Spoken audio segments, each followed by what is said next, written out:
నవరాత్రుల సందర్భంగా గాయత్రీదేవి గురించి చాలామందికి చాలా విషయాలు తెలుసుకోవాలని ఉంటుంది. అలాగే నవరాత్రుల సందర్భంగా గాయత్రి అవతారంలో చాలామందికి సందేహాలు ఉంటాయి. ఇష్టమైన రంగు కానీ, అమ్మవారికి పెట్టే నైవేద్యం కానీ, ఇలా రకరకాలు ఉంటాయి.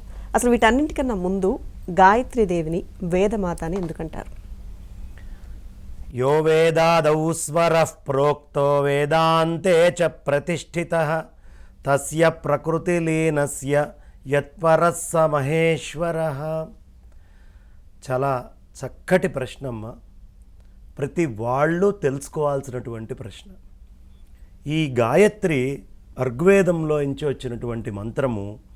ఆ గాయత్రినే ఋగ్యజు సామవేదాలు మూడిటికి కూడా మూలమైనటువంటి తల్లిగా భావిస్తారు. ఛాందోగ్య ఉపనిషత్తు విశేషంగా ఈ అమ్మవారి గురించి చెప్పేటప్పుడు ఈ అమ్మవారిని విశ్వప్రాణశక్తిగా చెప్పింది. అంటే విశ్వములో ఉండేటటువంటి అన్ని ప్రాణాలకి మూలమైనటువంటి శక్తి ఏది అంటే గాయత్రి అని చెప్తారు.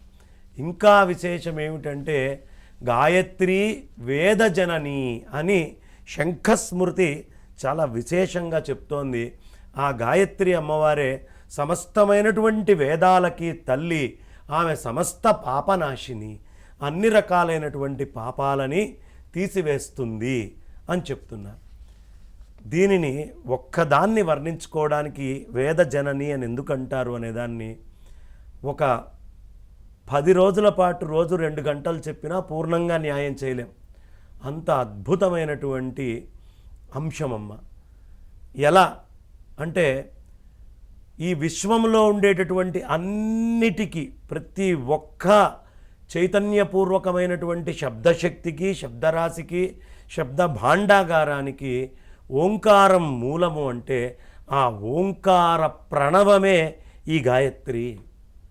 అంటే ఒక సాకారంగా ఆ రూపాన్ని బయటికి చూడాలి అంటే ఓముని గనక అకార ఉకార మకారాలు మూడిటిని తీస్తే ఓం భూహు, ఓం భువః, ఓగుం సువః అని 3గా దీన్ని తీయబడుతుంది.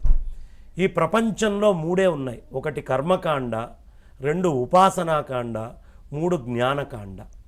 ఈ వేదము 3 కాండలుగా చెప్పబడుతుంది. మనకి ఆరణ్యకాలైతేనేంటి, సంహితా భాగం అయితేనేంటి, ఉపనిషత్తులైతేనేంటి, ఈ 3 భాగాలుగా చెప్పబడుతుంది. 1 కర్మకాండ, 1 ఉపాసనాకాండ, 1 జ్ఞానకాండ. ఈ 3 కాండలు ఎక్కడి నుంచి వచ్చినాయి అంటే గాయత్రి నుంచి వచ్చినాయి. అందుకనే గాయత్రి మంత్రంలో ఓం భూహ్ అనేటటువంటి శబ్దాన్ని మొత్తాన్ని ఈ భూమండలం అంతా కర్మకాండగా చెప్పబడ్డది. ఓం భువః అని చెప్పబడే భువః మంత్రం అంతా కూడా ఉపాసనాకాండగా చెప్పింది. ఓగుం సువః అని దేన్నైతే సువః అని చెప్తున్నారో అదంతా కూడా మనకి జ్ఞానకాండగా చెప్పబడ్డది. కాబట్టి ఈ కర్మ ఏ పని ఈ సృష్టిలో చేయాలన్నా, ఆ పనికి సంబంధించినటువంటి జ్ఞానం కావాలన్నా, ఆ పనికి మూలమైనటువంటి పరమాత్మలో లయం కావాలన్నా ఈ గాయత్రి మంత్రమే. కాబట్టి ఈవిడే తల్లి. ఒక మనిషి తన యొక్క పుట్టుక ఎక్కడ ఉంటుందంటే బీజస్వరూపంగా ఉన్నవాడు వాడు ఏదో ఒక ఉదరంలోకి వెళ్ళి ఆ మాతృగర్భంలోంచి బయటికి ఎట్లా వస్తాడో, బ్రహ్మాండమంతా శబ్దమయమై నిండి ఉంటే ఆ రకరకాలైనటువంటి రెజనెన్స్లు, వైబ్రేషన్స్ అన్నీ కూడా ఈ మంత్రం అనేటటువంటి కడుపుని ఆధారం చేసుకొని దాంట్లోకి వచ్చి దాని నుంచి అనేకమైనటువంటి మంత్రాలుగా, అనేకమైనటువంటి క్రియలుగా బయటికి వచ్చి చేయడం జరుగుతోంది.